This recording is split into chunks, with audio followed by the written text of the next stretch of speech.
पत्नी के प्रति वो प्रणय बन गया है, वस्तुओं के प्रति वो प्रियता बन गया है, और देश के लिए वो देशभक्ति बन गया। गुरु के प्रति वह सम्मान के साथ श्रद्धा बन गया, और ईश्वर के प्रति जाकर के वो भक्ति बन गया। कृष्ण भगवान कहते हैं बस इस प्रेम को बदलते चले जाओ। और इसका रूप क्या होता है? जब आप किसी के प्रति थोड़ा सा ममता वाला रूप रखते हैं तो आपके अंदर लगाव पैदा होता है, और उससे भी एक चीज आती है, इंग्लिश वाले उसको जॉय बोलते हैं। जिन भी चीजों में आपका जो है ज्यादा लगाव होता है, अपनी तरह की चीजों को आप पसंद करते हैं, उनके अंदर जो है कहते हैं यहां इससे बात करके मजा आता है,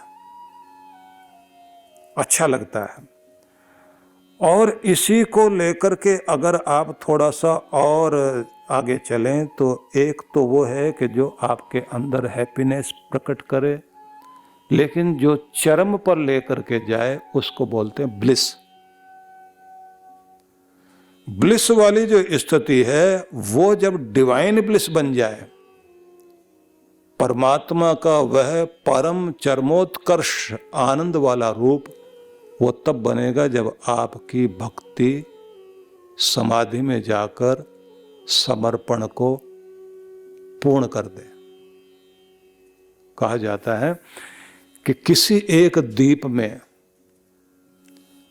खुशी, समृद्धि, प्रेम, सुख, दुख, ये सब एक जगह बैठे हुए थे। भय भी, निर्भयता भी, चिंता भी, निश्चिंता भी, चालाकी भी, सीधापन भी।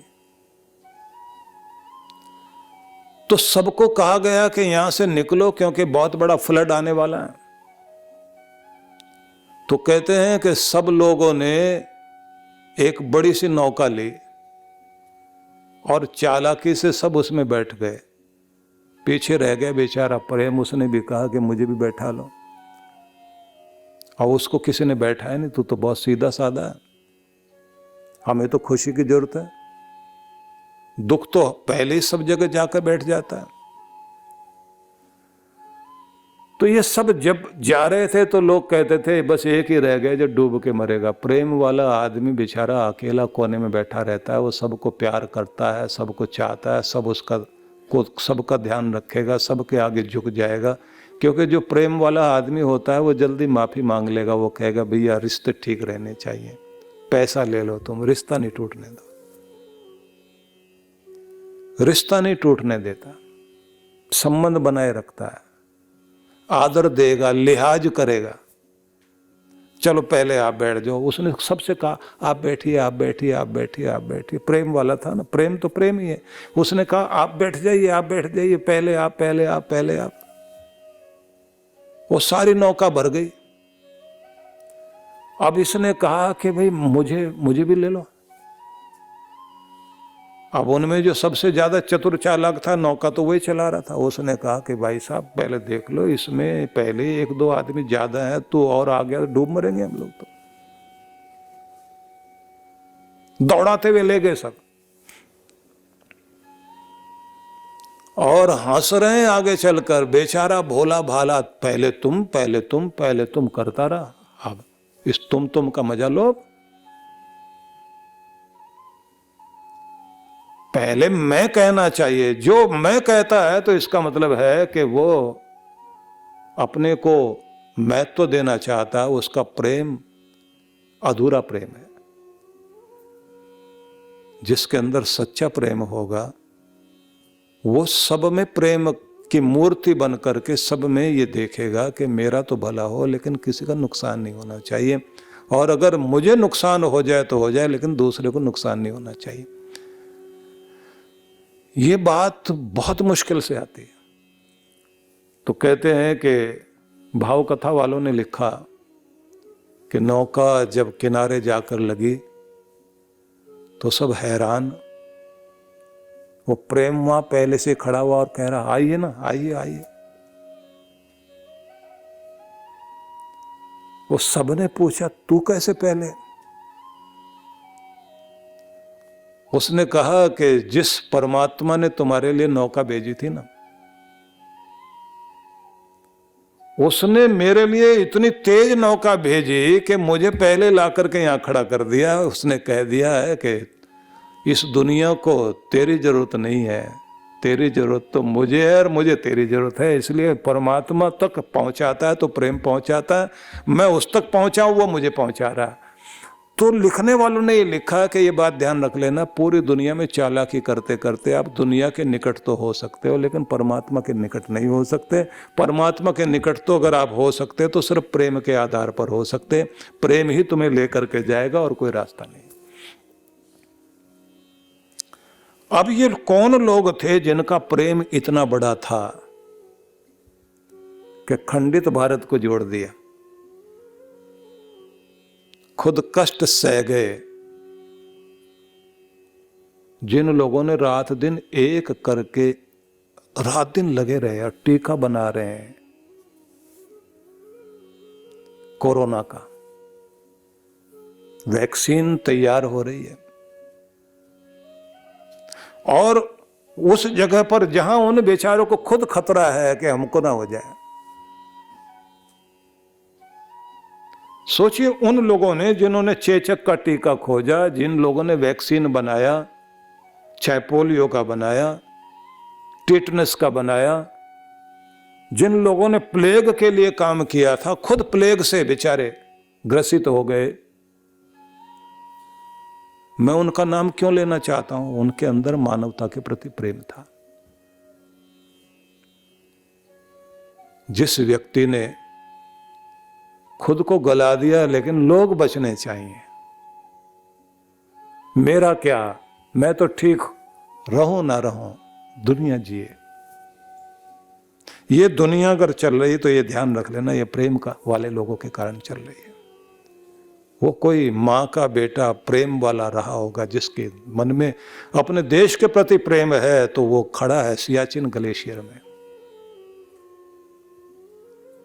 सांस लेना मुश्किल, -30 से भी 40 तक तापमान नीचे जा रहा हो, सांस लेना मुश्किल, कंधे पर राइफल लिए हुए पहरा दे रहा है, और तेज कोई बर्फीला तूफान आ जाए, दब जाए, उसमें निकालने वाला उस समय कोई होता नहीं। कितने लोग बर्फ में दब जाते हैं।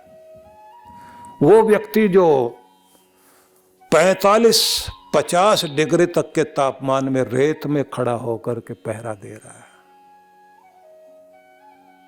वो व्यक्ति जो दलदली जमीन में कच्छ के पास में खड़ा हुआ है, वे लोग जो समुद्र में पहरा दे रहे हैं आपके लिए, वो कितने प्यार वाले लोग हैं।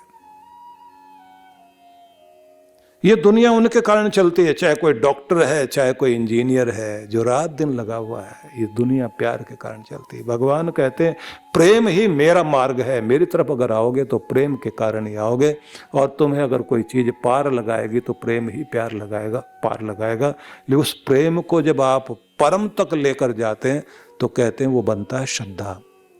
और ये श्रद्धा भक्ति ऐसी चीज है, यही उठाती है इंसान को। देखिए, रात में आदमी सोता है, सर्दियों के दिन है, और सवेरे उसको उठने की इच्छा नहीं होती। जवान बच्चे सोते रहते हैं और उनके घर में जो है 50-65 का कोई उनका पिता सवेरे उठ के स्नान करने के बाद में बेचारा अपने काम में लग रहा है।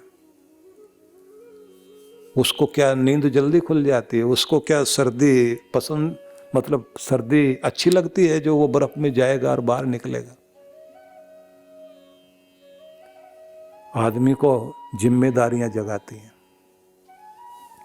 जिम्मेदारियां काम कराती हैं। और फादर दिन में बोलता रहता, बेटा जिम्मेदार कब बनेगा? तो जिस दिन तू जिम्मेदार बन गया उस दिन तुझे अलार्म नहीं जगाएगा, तेरी जिम्मेदारी जगाएगी। उस दिन तुझे रजाई प्यारी नहीं लगेगी, कंबल प्यारा नहीं लगेगा, उठ करके सबसे पहले खड़ा होगा, तुझे लगेगा कि मुझे काम पर जाना है।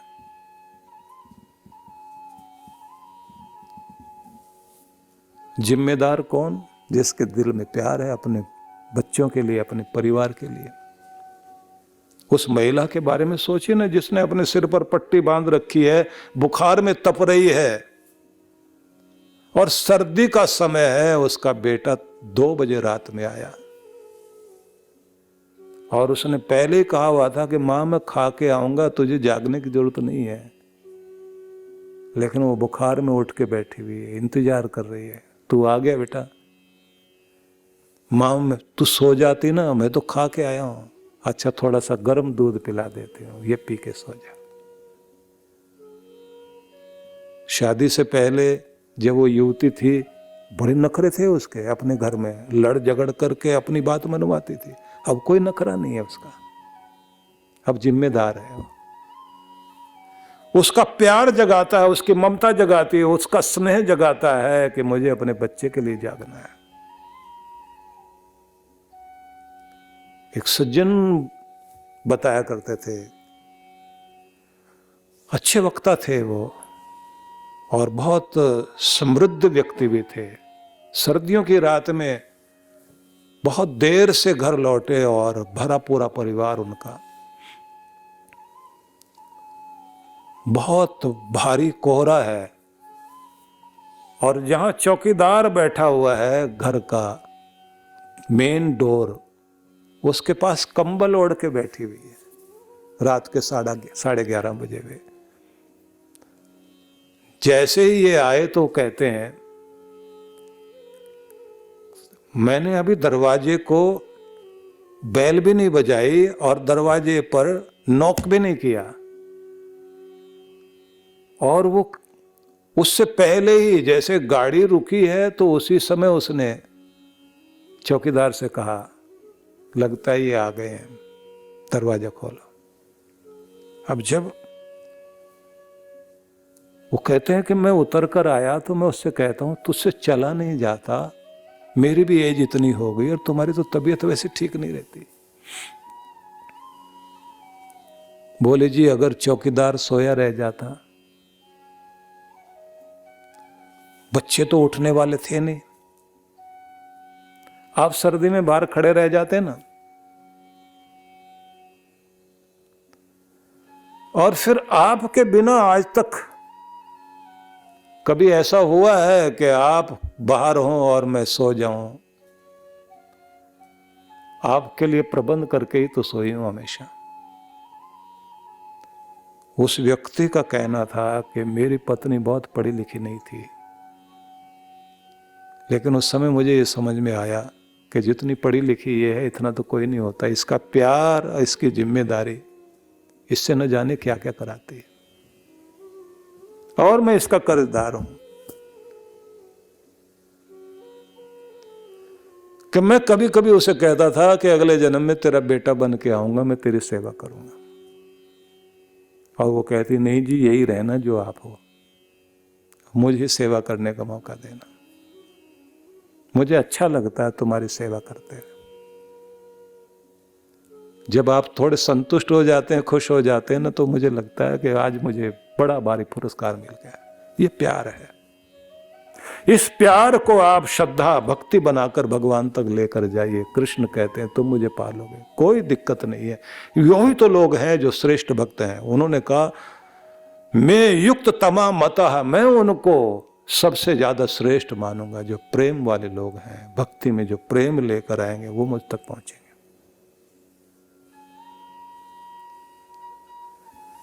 किसी के लिए जीना और किसी के लिए कुछ कार्य करना कितना अच्छा लगता है। अभी ये जो राखियां बिकती है ना मार्केट में, बड़ी सुंदर सुंदर बिकती हैं, लेकिन उससे सुंदर नहीं होती जो एक बहन महीनों पहले धागे बुन बुन करके तैयार करती है और हर दिन प्रार्थना करती है साथ में, मेरे भाई की रक्षा करना भगवान, उसे ठीक रखना, उसके हाथ में ये राखी बंधी रहे। बांध मैं रही हूं, लेकिन इसमें रक्षा का सूत्र तो तेरा है भगवान। अब वो भले ही अच्छे देखने में धागे नहीं लगते हैं, मार्केट वाली बहुत सुंदर है राखी, वो जो बहन ने बना के बांधी है, आप समझते हैं उसमें कितनी दुआएं, कितनी प्रार्थनाएं हैं, वो प्रेम बांधा है उसने। आप इससे जीते हैं, इस प्रेम को भगवान तक लेकर जाना है।